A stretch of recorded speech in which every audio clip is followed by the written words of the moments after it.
Ken's career was phenomenal, and I want to just memorialize a little bit of that here in this plaque that represented Ken. Four-time national weightlifting champion, 1971 World Championship silver medalist, 1972 Olympian, first American to clean and jerk 500 pounds, the only American to press 500 pounds, Pan American champion in the shot put and weightlifting, and professional wrestling legend.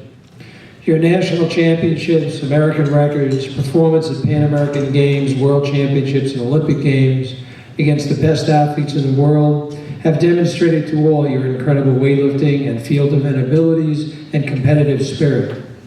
Your sensational 500-pound press and clean and jerk raised the bar literally and figuratively for American weightlifting and inspired untold numbers of lifters of your generation and those who follow. Your exploits in the professional wrestling scene further assured your legendary status as a strength athlete who excelled in virtually all aspects of strength and demonstrated your desire to challenge your abilities in a dizzying array of amazing ways. With appreciation for your great talent, achievements, and dedication, we proudly present you with our AOBS Vic Boff Highest Achievement Award on this Saturday, the 5th day of October, 2013.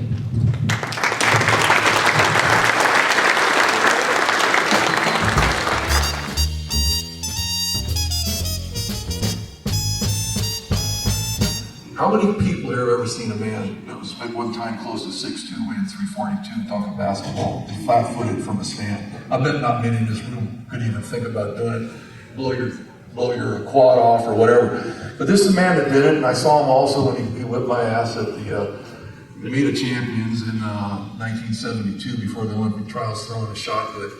He threw 65-11 and a half, and I thought, how in the name of God does he do this stuff? You know, because he just had a tremendous weight workout a couple of days before. I think he pressed 485 off the rack for a double and back squat at 650 for a few, and some other odds and ends. That was the light day. Remember, that's the light day. And he was kind of backing off, waiting for the track meet. He had a little surprise for me. He said, "Well, I was a little bit depressed over that." And then he did other strange things, like he'd hold his breath underwater for 2 minutes, because he was actually living where I was in an apartment. I thought, man, it's breath underwater weighing 343, 344. But the incredible thing about him was that I think he is probably, without any bragging on him or pumping up, because I don't have to polish him at all. I think that since I did kick his butt in the world's strongest man pretty easily, I have to say I think he was probably not only the most unique, but probably one of the greatest all-around athletes, even though he's not thought to be an all-around athlete. I mean, I jumped 5'10" and a half, when he was like 16, and he only weighed like 190 pounds, 6 foot. And to think that he evolved into the athlete that he became, because he's the only man to this day in this country that pressed 500 pounds. Clean press 505 and a half, July 23rd, 1972. Snatch 386 and a half, also for American record. Clean and jerk 505 and a half, also for clean and jerk record, for 1397 total, which was tremendous lifting. And I have actually witnessed, because people have said they don't believe some of the stuff that he did, because I'll just give you a few tidbits in between. I saw him bend one of Bob Hoffman's non-bendable Newark vanadium bars, doing a short with 740. He flat back pulled it. I know it doesn't sound like a lot, but he pulled it and he shrugged it a couple of reps to the top, and that bar just slowly gave way. In fact, the guy paid $300 for the bar to sit on his mantle down in Los Angeles. That guy's a nutcase too. So I also saw him do this press behind the neck, which is a real press behind the neck, because a lot of guys, they bring it down to the back of the hair, or what hair they got, or wherever, they got some goofy deal behind their back holding them up. But I watched him after the knee surgery, because I was actually training with him down at the San Pedro Y. He did 205 for 3, then he did 255 for 3, 295 for 3, and I thought, what the hell's going on here? I'm over there struggling with 205, and I kind of dropped off. I said, I'll kind of watch and let you take care of it yourself. And then he did 345 for 3, and I went, Jesus, that's a hell of a workout. I'd never seen that. I'd never even heard of anyone doing those kind of weights. Then he went to 375 and he knocked out 3. Jesus, what's this guy taking? He must be loaded.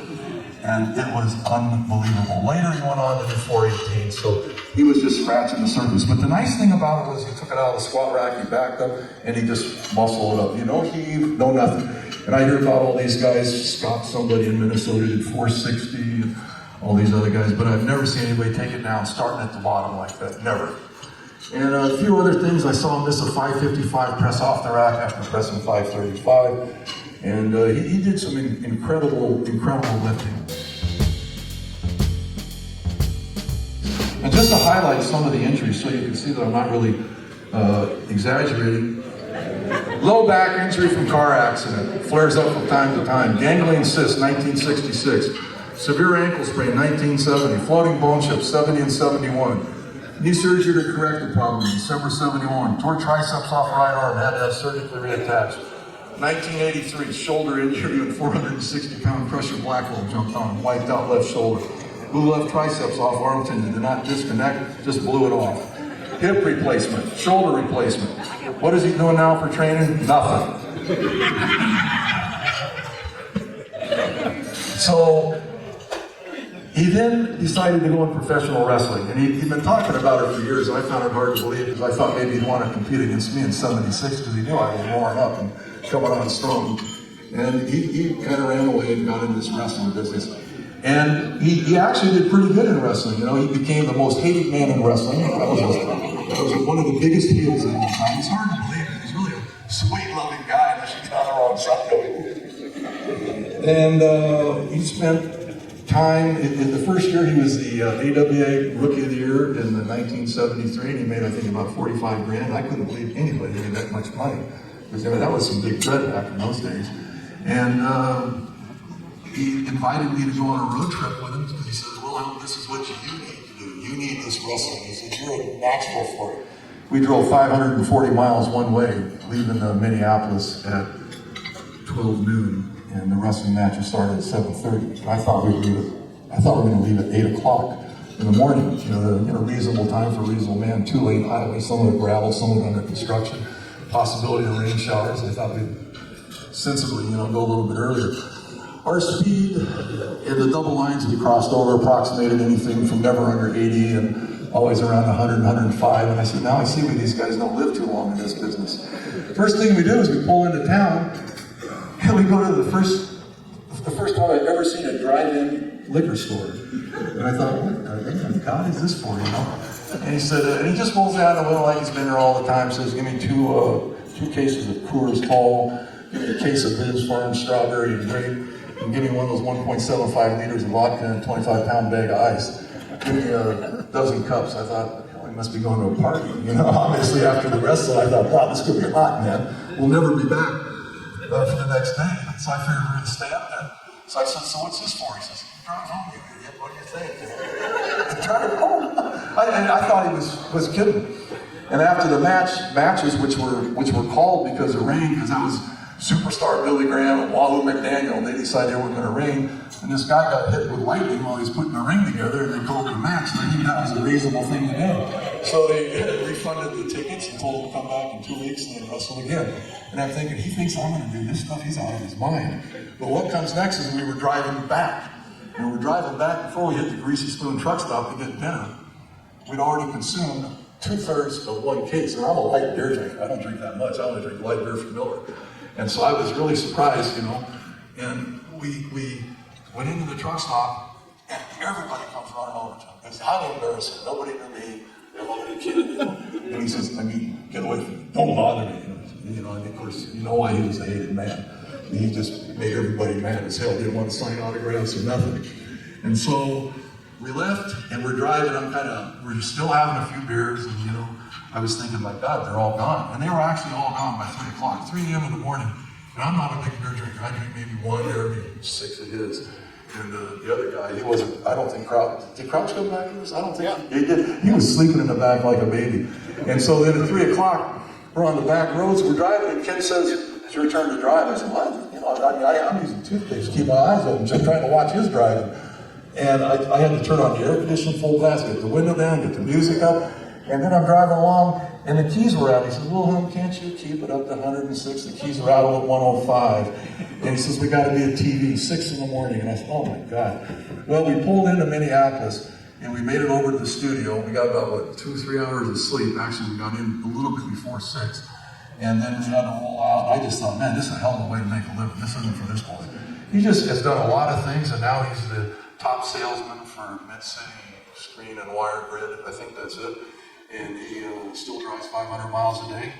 And he's a very interesting character. And so that is the man I'm going to introduce tonight, Ken Patera.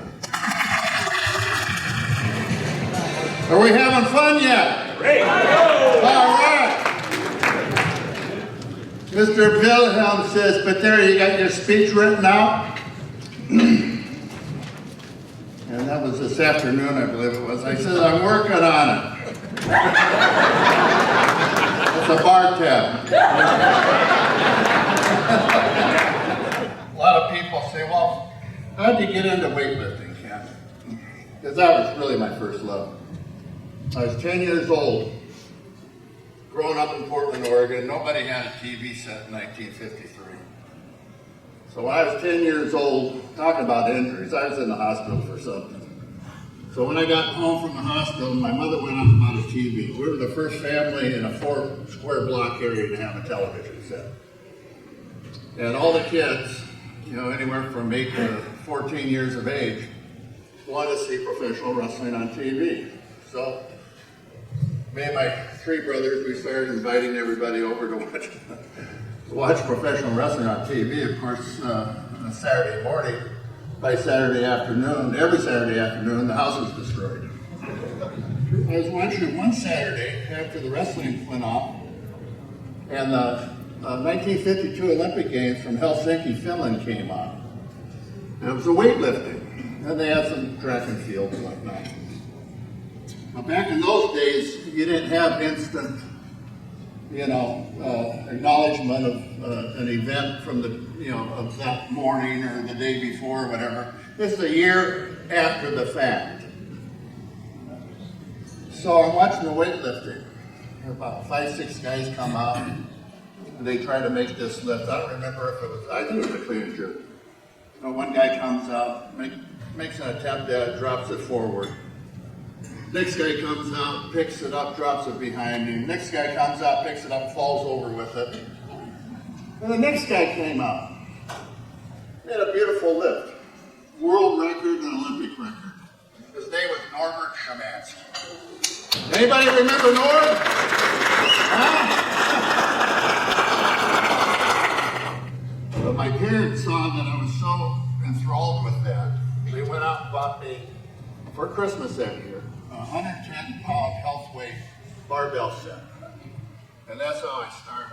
And by the time I was 13, I was able to pick that 110-pound set up and press it with one arm. So I had about 4 or 5 uncles. Woody, he was a milkman. Al, he was a mechanic. So they'd stand that thing up on end, and they'd try to get under it. And they looked like those guys from Helsinki. They were all falling all over with him. And he said, this kid can't be that strong. But I was. Right after that, I asked Mom and Dad, I said, can I join a gym? Well, what kind of a gym? I said, Sam Laprinzi's gym. Everybody remember Sam? Oh, yes. The Laprinzi family? Great family. Anybody remember George Eiferman? Good old. First time George came in, he was on tour out there with Mae West and some other bodybuilders.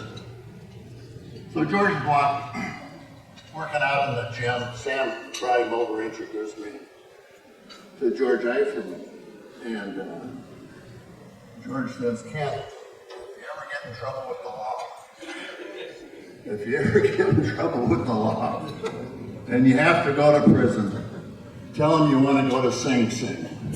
Because they have the best weightlifting program in the country. Then I called Bob Hoffman. I I could tell you some stories about Bob that blow your socks off, but I won't. Because it's not for this type of audience. There's too many women. So I'll just keep that one under wraps. But when I got married for the third and last time, I got married in a little town in Pennsylvania, Bell Vernon, Pennsylvania. And I had stopped by the Newark Barbell about a month before that. And Turpak and Grimmick and some of the other guys were there. So I invited them all to come over to my wedding. Well, the only one that showed up was John Grimmick. And he showed up with his wife. And we had a big reception downstairs at the Catholic high school. And so the band was playing. And John goes up to the band leader. 2 minutes later, here comes the polka music. And by God, I'll tell you, Johnny Turpak and his wife started doing the polka dance all the way around that gymnasium for 2 hours. For 2 hours. There had to be 250 kids on that gymnasium floor. They said that was the most fun they ever had in their life. You know, they came there expecting to listen to rock and roll and all that other BS, you know. They wound up doing the polka with Grimmick and his wife. And that was, talk about a fun time. But I appreciate the invitation, the awards. I'm not much of a guy for awards and stuff, but I do appreciate it. I really do. And I'll be 70 years old on November 6th. So if I knew I was going to live this long, I would have taken better care of myself. But, you know, what the hell. But thanks again, everybody. And it's a real honor and a pleasure to be here.